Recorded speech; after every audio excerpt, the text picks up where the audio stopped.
The following organizations have provided funding for this Into the Outdoors television series.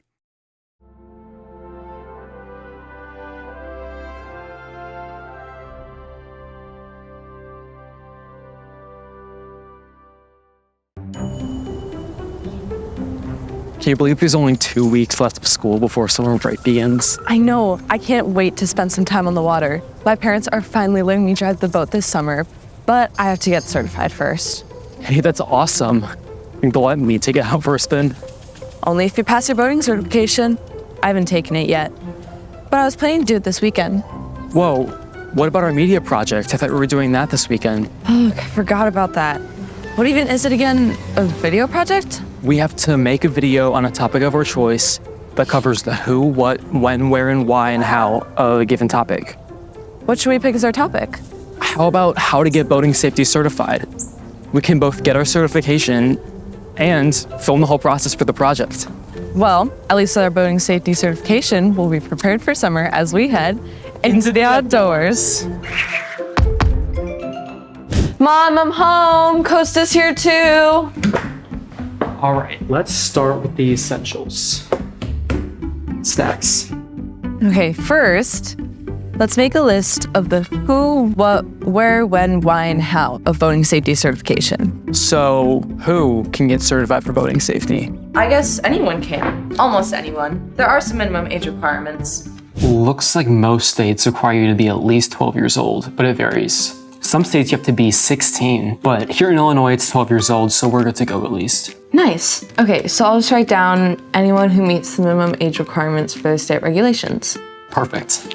What is boating safety certification? That's an easy one. It's a course that teaches you everything you need to know in order to operate a boat safely, like navigation rules, what equipment to have and how to use it, identifying weather patterns, and even how to perform rescue procedures. One class teaches you all that? Is that information really necessary just to operate a boat? Think of it like driver's ed. You wouldn't get behind the wheel if you didn't have your license first. But what if I already know how to drive a boat? Is all that other stuff really necessary? Of course it's necessary. A lot of people think knowing how to start and steer a boat is all they need to know in order to operate a vessel. But think about it. What if you didn't know what any of the signs on the road meant?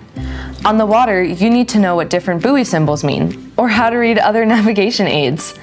And when navigating at night, you need to know how to identify boat lights. Not to mention all the other traffic laws regarding bridges, locks, and dams. Getting your boating safety certification is necessary for anyone who wants to be a safe and responsible boater. I see your point. Let's jump back up to where we were. Let's see, who, what, oh yeah, when? When is the best time to get certified? Anytime is the right time, but before summer is probably ideal so you can enjoy the whole season safely. Agreed. Getting your certification isn't something that's just limited to youth boaters getting started. It could be adults who are just getting into boating too. Anytime's a good time to get certified because the earlier you get certified, the more time you have to safely explore the waters. Wow, we are really cruising through these. Okay, the next one is where? What? Where can you get certified? It says here, in-person classes are put on by organizations like the U.S. Coast Guard. There's even one here in Lake Michigan. How cool would it be to learn boating safety from the U.S. Coast Guard themselves? Maybe we could cover an online class and an in-person class for our project. Dibs on the in-person class. Come on. Don't hate on the dibs. Fine. But, joke's on you. I get to eat all the snacks I want when I'm doing my class at home.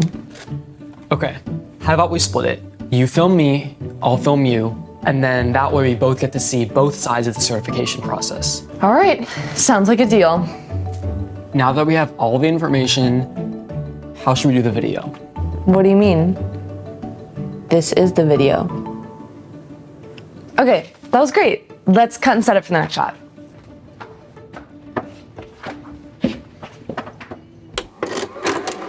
Were you able to follow all that? Let's do a brief recap. Pop quiz style. We're here to teach you the basics of getting your boating safety certification. Starting with who?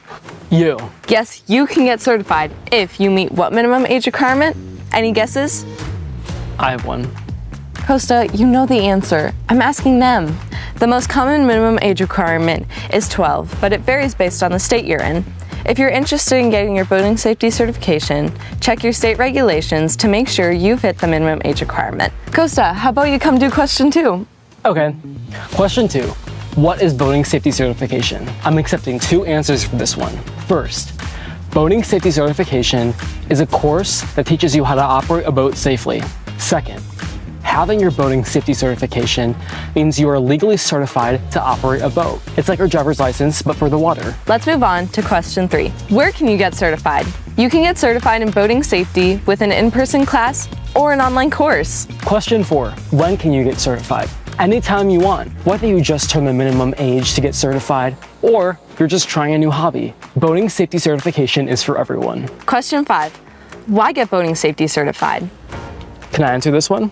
Sure. The main reason to get certified is for safety. Based on US Coast Guard reports, statistics show boaters with their boating safety certification are less likely to get into boating accidents than boaters who don't have it.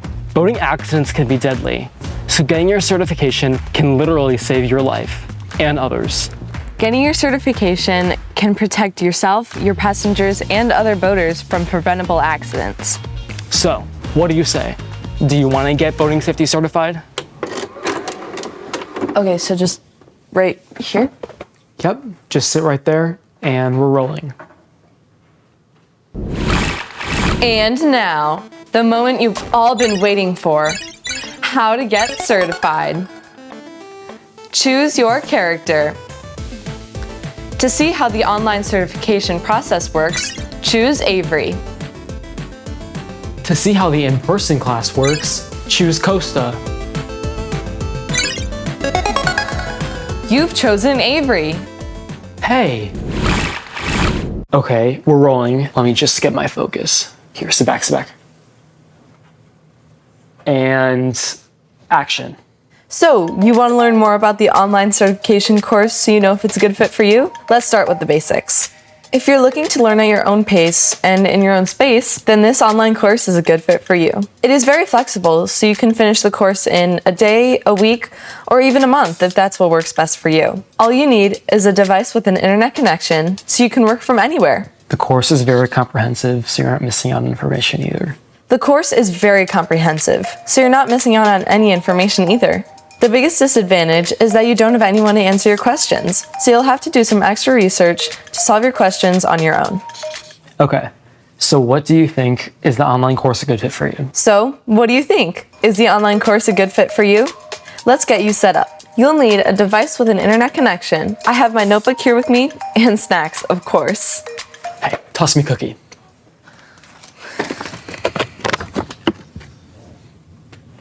Thank you.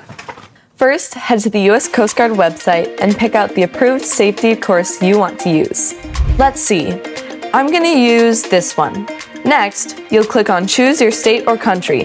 They have a course for every US state, plus Washington, D.C. They even have courses for the Canadian provinces. I'm in Illinois, so I'll take this course.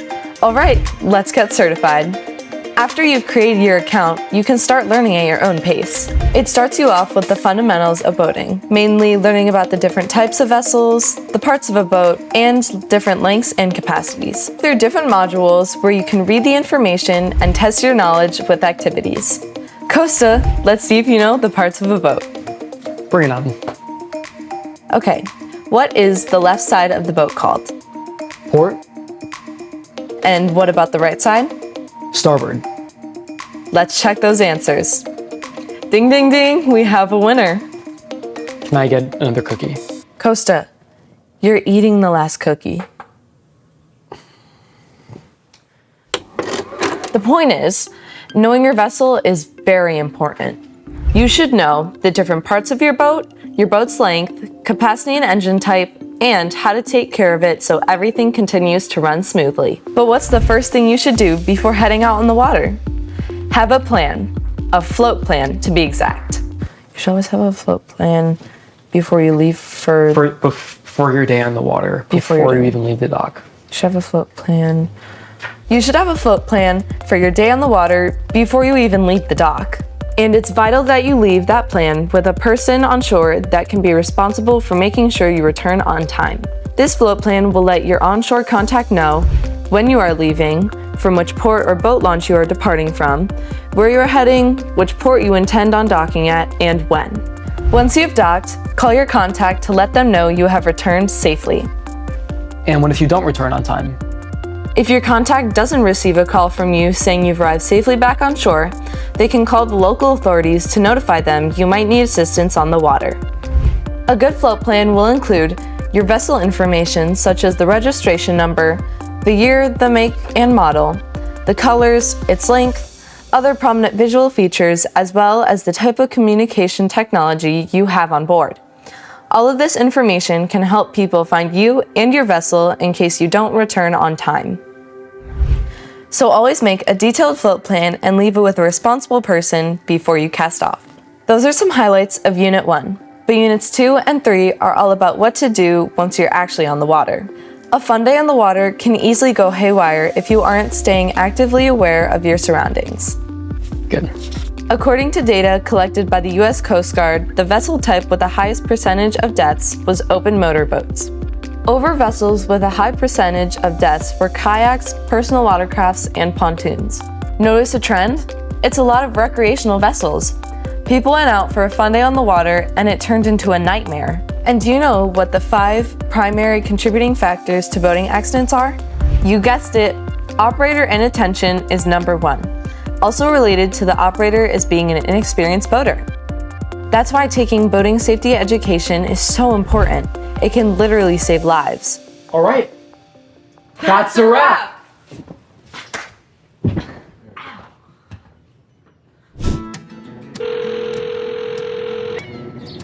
Coast Guard Auxiliary, this is Jim. How can I help you? Costa, thanks for calling.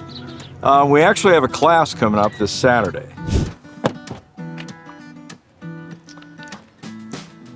Looks like we're in the right place. I think all this gear was overkill. Maybe we should downsize. How about I man the GoPro and you just take the big camera? That's better. Step 1 for your in-person boating safety certification class. Find a local class. I'm here at Waukegan Harbor in Chicago, where I'll be taking a class led by a member of the United States Coast Guard Auxiliary. Let's see what the in-person certification route is all about.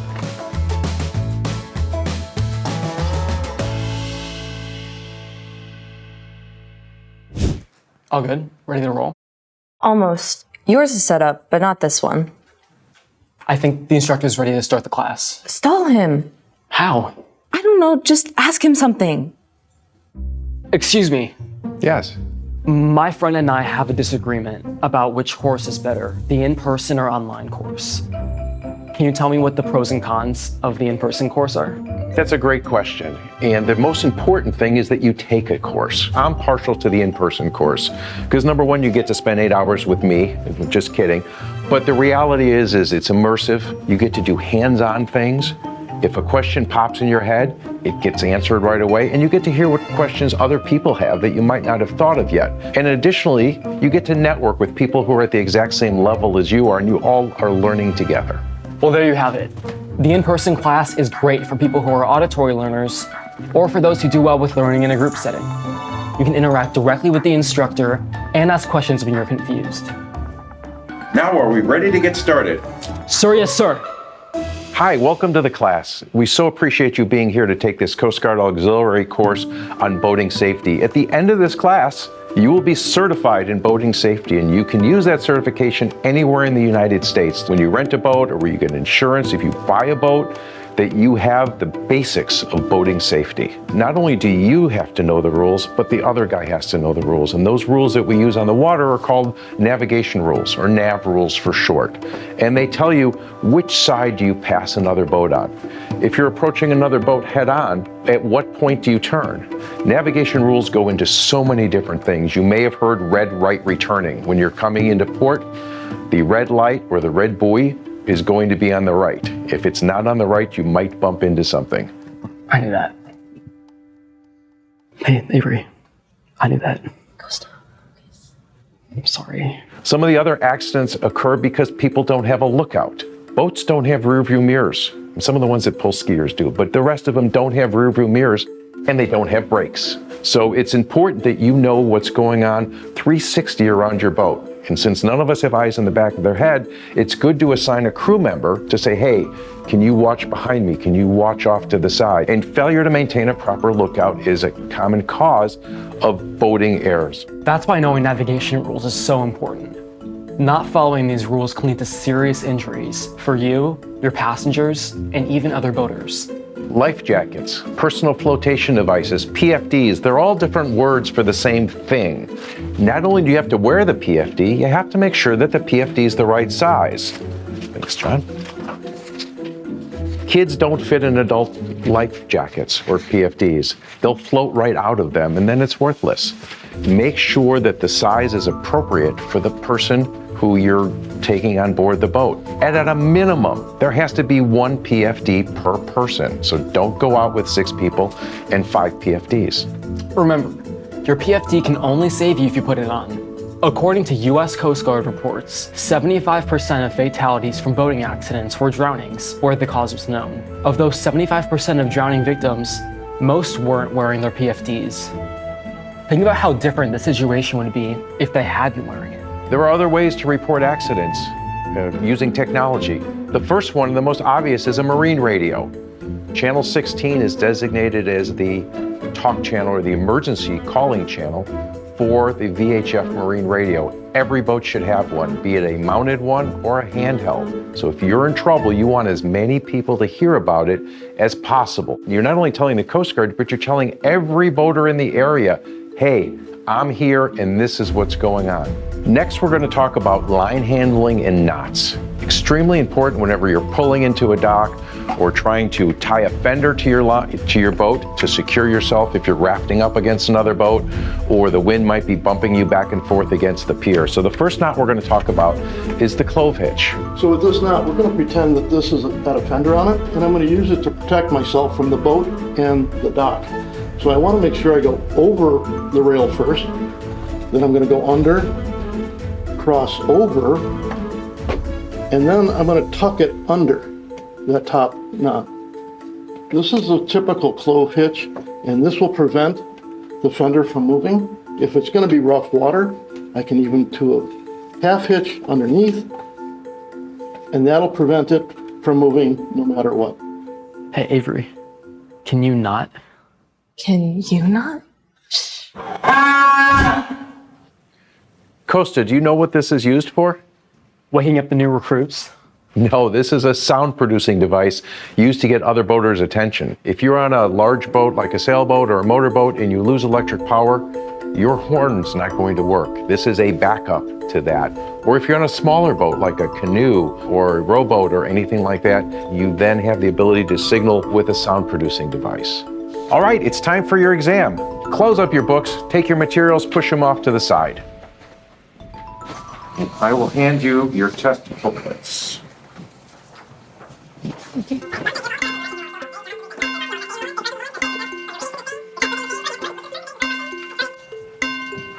All right, everybody, class dismissed.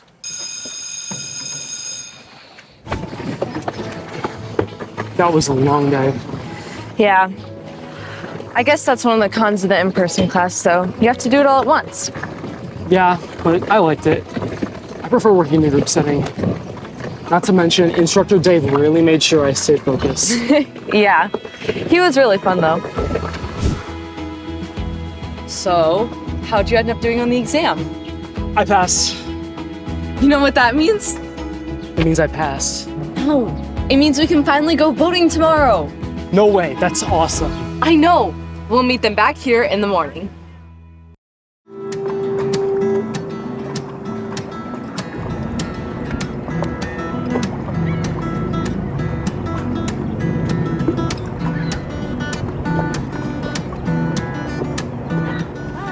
Good morning, I'm Randy. Good morning. I'm Hi, Avery. Avery, nice to meet you. It's great to meet you. Costa, welcome to Waukegan. As a follow-up to your class on Saturday, we're looking forward to taking you out on a Coast Guard auxiliary boat and showing you a little bit hands-on what you learned in the classroom on Saturday. And if you have questions along the way, we'll be happy to address them, and we look forward to hosting you for the day. Thank you. Here are your life vests. Thank you. Have those on at all times. We'll adjust them and make sure they fit perfectly for you. And then what we're going to do is on the boat, we're going to talk a little bit about the pre-underway checklist.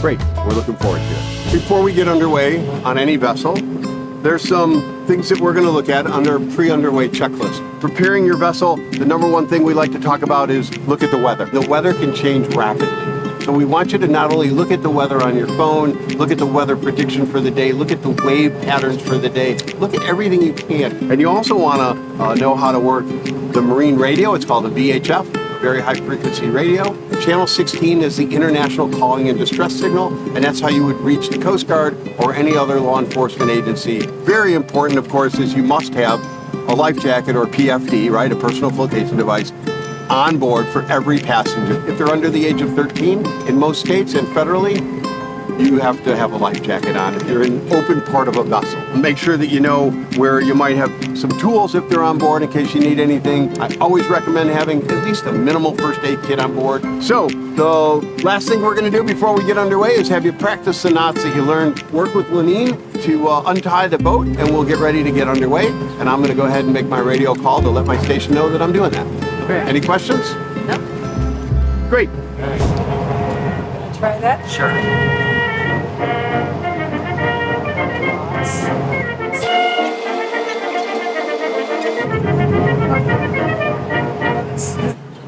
Looks like I can not. You cannot? No, what? So you cannot not. No, I can. I am able to tie a knot.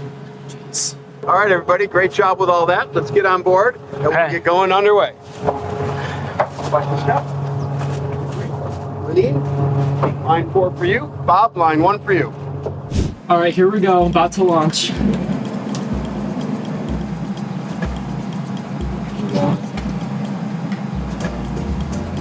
So, we're gonna keep away from all these little sailboats that are here, right? And if we're gonna pass a boat that's coming at us, we're gonna pass, do you remember, Costa? Port to port, right? Yeah. Red light to red light, and we're gonna pass that way. When we go out on the water, there are a lot of other things, environmental conditions to think about. Like, what would you think? What would you want to look at? Like waves and stuff. The wave heights are really important because that will affect our boat. How about what else? Water levels? Water levels? Sure, that's a good one. Wind. Oh, Wind yeah. is real important. Wind will affect how the boat moves. A nice calm day like this, and Randy has lots of control. But you get a big wind here, he's going to have to fight against that wind. We want to know what our weather conditions are going to be the whole time and be as alert as possible. So, and here we have our radar. It will tell us where other ships are, where the shoreline is. We have our compass here. The compass tells us what direction we're headed. Always trust your instruments. When you're out in the fog, you can get very disoriented. It's very easy to do. Trust your compass, trust your instruments. Here we have our GPS. It tells us our latitude and our longitude in degrees and minutes, and that is a perfect piece of information to know if you have to let somebody know where you are. Actually, I do have a question for Randy. Randy, what is an ECOS and how does it work? Great question, Costa. An ECOS is an engine cutoff switch. We'll just call it a kill switch. It's used for boats that are open. Our boat is closed in, right? We don't have an ECOS. It's not required by law, and it wasn't built into our boat. But open boats, like runabouts and ski boats and pontoons and things, they have a lanyard that's connected to the operator, either to your pants, to your belt, to your life jacket, and then this end is connected into the holder. It lets the engine operate. If I move away, it snaps away. Awesome. Does that answer your question? It does. Great. Randy, why don't you give them a chance to drive the boat? You bet. Who wants to go first? I can go first. All right, come on up.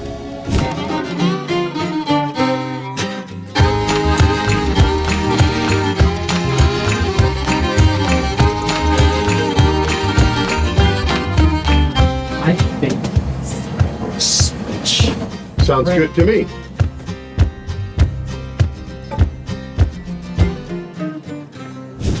Costa takes the wheel and is in command of the boat. All right, start to straighten your wheel out. All right, make sure we're heading back over my left shoulder here now. Auxiliary radio, this is 359, ops are normal, and we are approaching Waukegan North Channel at this time. I'll copy over. We're heading back in now. Hope you had a great time today. Avery, would you like to help me with the stern line? I would love to. Perfect. Onto the rail. There you go. Thank you so much. So great to have you, both of you. Please come back again. Guys, it was a pleasure. Thank you. Pleasure. Come back and join us anytime. We'd be happy to have you. Be safe on the water. Bye. There's so much to say. I don't even know how to recap it all. I think that's the point. Boating safety isn't as simple as just following 2 or 3 rules. There's a whole bunch of information you need to learn. Exactly. There's so much information you need to know before getting behind the wheel of a vessel. And being a safe and responsible boater isn't just about passing your boating safety certification course. It's about putting what you've learned into action. There are far too many boaters who operate on the water without getting boating safety certified. And that decision can literally cost people their lives. 74% of boating-related deaths occur on boats where the operator did not receive boating safety instruction. Your chances of getting in an accident are significantly lower if you follow safe and responsible boating procedures. That's why it's so important to take a boating safety course, so you can help keep the water safe for everyone. Including you. So, take the course and get certified in boating safety. And we'll see you next time you head into the outdoors.